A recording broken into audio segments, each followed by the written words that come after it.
Heart attack, heart failure and cardiac arrest. NEET में यही सबसे ज़्यादा कन्फ्यूजन होता है और आज एक ही बार में इसे क्लियर करते हैं।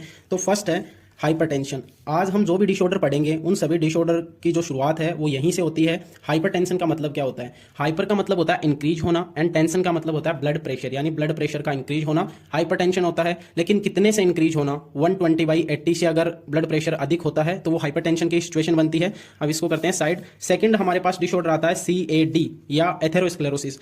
इसकी फुल फॉर्म होती है कोरोनरी आर्टरी डिजीज। तो कोरोनरी आर्टरी किसे बोलते हैं? कोरोनरी आर्टरी वो आर्टरी होती है जो हार्ट को डायरेक्ट ब्लड सप्लाई करती है। अब इस कोरोनरी आर्टरी में अगर कैल्शियम एंड कोलेस्ट्रॉल का डिपोजिशन हो जाए तो यहाँ पे एक ब्लॉकेज सा बन जाता है और यहाँ पर जो ल्यूमेन है ये नैरो हो जाती है और यहाँ से जो ये आर्टरी है ये यहाँ पे हार्ड हो जाती है। तो इसको बोलते हैं कोरोनरी आर्टरी डिजीज या एथेरोस्क्लेरोसिस। इस ब्लॉकेज के चलते आगे बहुत सारी प्रॉब्लम्स आएंगी या बहुत सारे डिसऑर्डर आएंगे जो इसी ब्लॉकेज के कारण होंगे। तो नेक्स्ट डिसऑर्डर आता है एंजाइना पेक्टोरिस।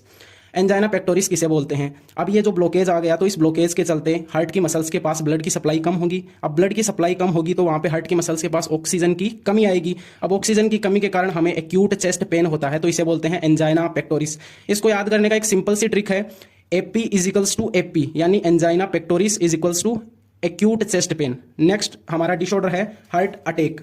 हार्ट अटैक में क्या होता है? समय के चलते ये ब्लॉकेज जो है वो बढ़ जाता है और पूरी आर्टरी को कवर कर लेता है और यहाँ पे ब्लड की सप्लाई रोक देता है। तो ब्लड की सप्लाई अगर रुक गई तो हार्ट की मसल्स के पास ब्लड नहीं पहुंचेगा और ब्लड नहीं पहुंचेगा तो वो धीरे धीरे डैमेज होने लगेगी। तो हार्ट अटैक में क्या होता है? हार्ट की मसल्स जो है वो डैमेज होने लगती है। लेकिन इसको याद करने की एक सिंपल सी ट्रिक है, आप अटैक वर्ड को पकड़ लो। अटैक का मतलब क्या होता है? अगर कहीं पे भी अटैक होगा तो वहां कुछ ना कुछ तो डैमेज होगा। अब डिपेंड ये करता है कि अटैक कहाँ हुआ है। अटैक हुआ है हार्ट पर तो यहाँ की मसल्स डैमेज होंगी, सिंपल सी बात है। नेक्स्ट हमारे पास डिसऑर्डर है हार्ट फेलियर। हार्ट फेलियर का मतलब क्या होता है? अगर कोई भी स्टूडेंट है तो उस स्टूडेंट का काम है पढ़ना और अच्छे मार्क्स लेके आना, लेकिन वो पढ़ाई नहीं करता है और वो फेल हो जाता है। तो वही बात हम यहाँ पे अप्लाई करते हैं। हार्ट का काम है ब्लड को इफेक्टिवली पंप करना, लेकिन ये उस काम को नहीं कर पा रहा, तो ये आपका हो गया हार्ट का failure. And next and last disorder आता है हमारे पास कार्डियक अरेस्ट।